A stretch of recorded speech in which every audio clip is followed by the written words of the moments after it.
आखिरकार पूरी दुनिया को इंतजार था कि अरब देशों की बैठक में क्या होता है। 57 अरब देश बैठे इजराइल के भविष्य पर फैसला करने के लिए, लेकिन इस बैठक में बहुत सारी ऐसी चीजें होने लगी जिसकी उम्मीद ही नहीं थी। सबसे बड़ा गेम तो सऊदी और यूएई ने खेल दिया 57 देशों के सामने। जानेंगे ये पूरा मामला किस तरीके से पलट गया। अर्दोगन भी थे, पाकिस्तान के पीएम भी थे और ईरानी राष्ट्रपति भी थे। ईरानी राष्ट्रपति तो आग बबूला हो गए, तो वहीं अर्दोगन भी कम गुस्सा नहीं फूटा उनका भी। जानेंगे यहाँ पर क्या हुआ है और कैसे पूरी बाजी पलटी है।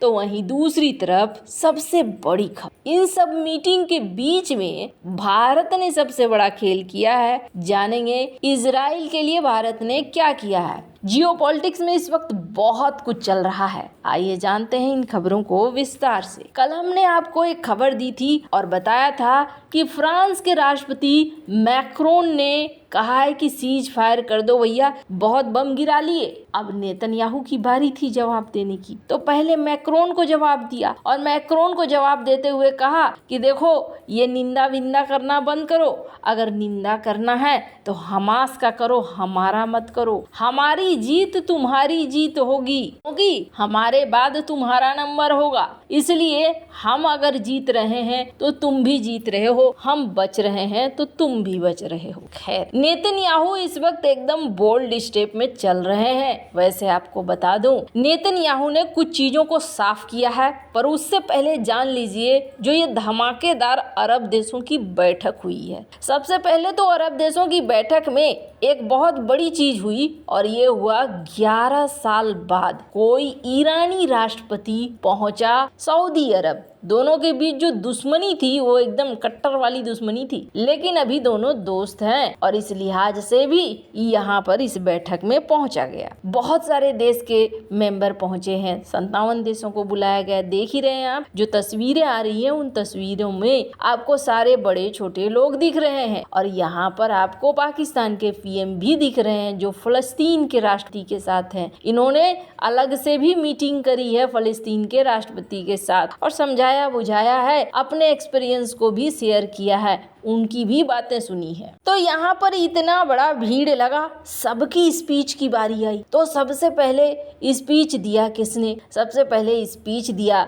ईरान ने। और ईरान ने क्या कहा? ईरान ने कहा कि देखो भैया, हम तो यहाँ पर भी बैठ के कहते हैं, हमास का हाथ चूम लेते हैं। हमास ने प्रतिरोध जताया है और हमें भी उसी दिशा में बढ़ना चाहिए। हमें सारे संबंध तोड़ लेने चाहिए, हमें तेल के प्रतिबंध लगा देने चाहिए, हमें मिलकर मुकाबला करना चाहिए। ईरान के राष्ट्रपति रईसी बहुत कुछ सोचकर यहाँ पर गए थे और इन्होंने बिल्कुल बौखलाहट में सारी बातें बोलना शुरू कर दिया। अब इन्होंने कहा कि जो अत्याचार कर रहा है इजराइल, उस अत्याचार को रोकने की जरूरत है। उसके बाद आया अर्दोगन की बारी और अर्दोगन ने भी हमास का सपोर्ट कर दिया और कहा कि हमास का प्रतिरोध को ये गलत बताते हैं। हमास की तुलना और इजरायली सेना की तुलना करना तो बेकार है, इसे क्यों तुलना करते हैं? हमास अपनी जमीन के लिए लड़ रहा है। अब तुर्की के बाद पाकिस्तान का भी नंबर आया और भी देशों का नंबर आया। कुल मिलाकर सारे यहाँ पर ये निकलने लगा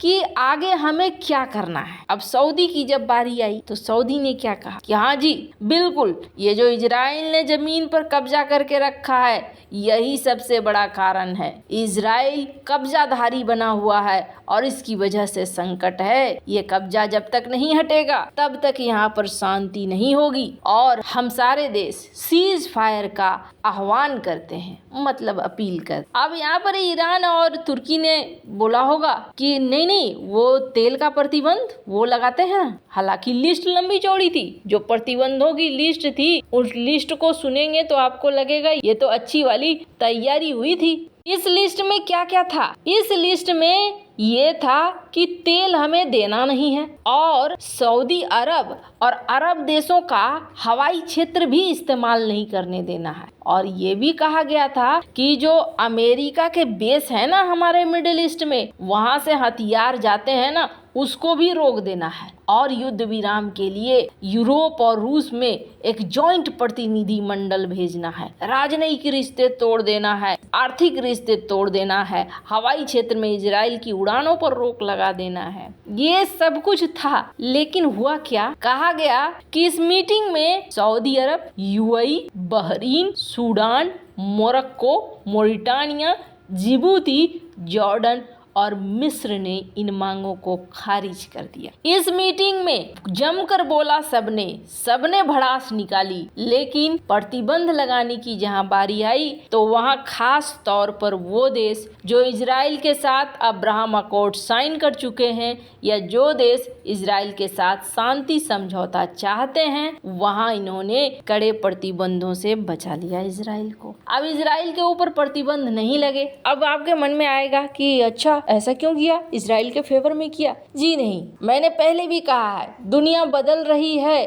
तेल का खेल अब ज्यादा दिनों तक चलने वाला नहीं है। इसलिए ये देश समझते हैं कि हमें जिंदा रहना है, आगे बढ़ना है, हमें अपना विकास करना है, तो हमें दूसरा रास्ता अपनी आर्थिक स्थिति को बचाने के लिए लगाना पड़ेगा। हम युद्ध में नहीं जा सकते हैं। इस वक्त दुनिया का कोई भी देश अगर सीधे सीधे युद्ध में जाता है तो समझ लीजिए कि वो अपने लिए आर्थिक क्षति को बुलाता है। यही सीन है, यही वजह है कि ये देश यहाँ पर अपील कर रहे हैं कि शांति हो जाए, लेकिन यहाँ एक्शन मोड में आने से बच रहे हैं। अब आपको बता दें इजराइल ने क्या कहा जब सीज फायर की बात हुई है, तो स्क्रीन पर आर्टिकल देखिए। नेतन्याहू ने कहा कि देखो, जब तक हमास खत्म नहीं होगा तब तक सीज फायर की कोई बात नहीं हो। ये मेरा क्लियर मैसेज है, और अगर दुनिया हमारे खिलाफ खड़ी होती है तो हमें उनका भी मुकाबला करना पड़ेगा, लेकिन हम इसे खत्म करके रखेंगे हमास जब तक खत्म नहीं होता है। और दूसरी बात इन्होंने ये भी कह दी, स्क्रीन पर एक आर्टिकल देखिए, कि हमारा गाजा पर नियंत्रण करने का कोई भी इरादा नहीं है। हम गाजा पर नियंत्रण नहीं करने वाले हैं, हम सिर्फ उसे डीमिलिटराइज करेंगे,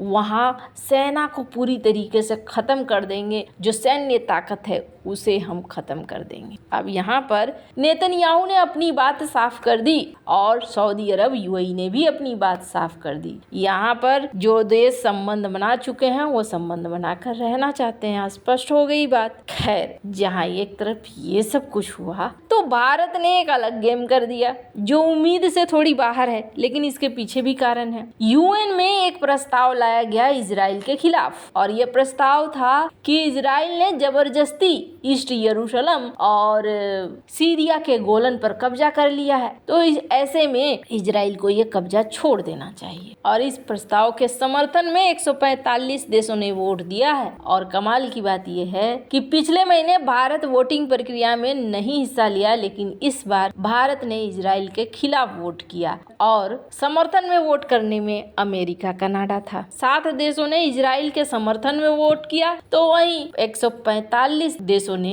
इजराइल के खिलाफ वोट किया। वैसे इन सब मामले में आपकी क्या राय है, कमेंट कर जरूर बताएं। जल्द मिलते हैं अगले वीडियो में नई खबर के साथ।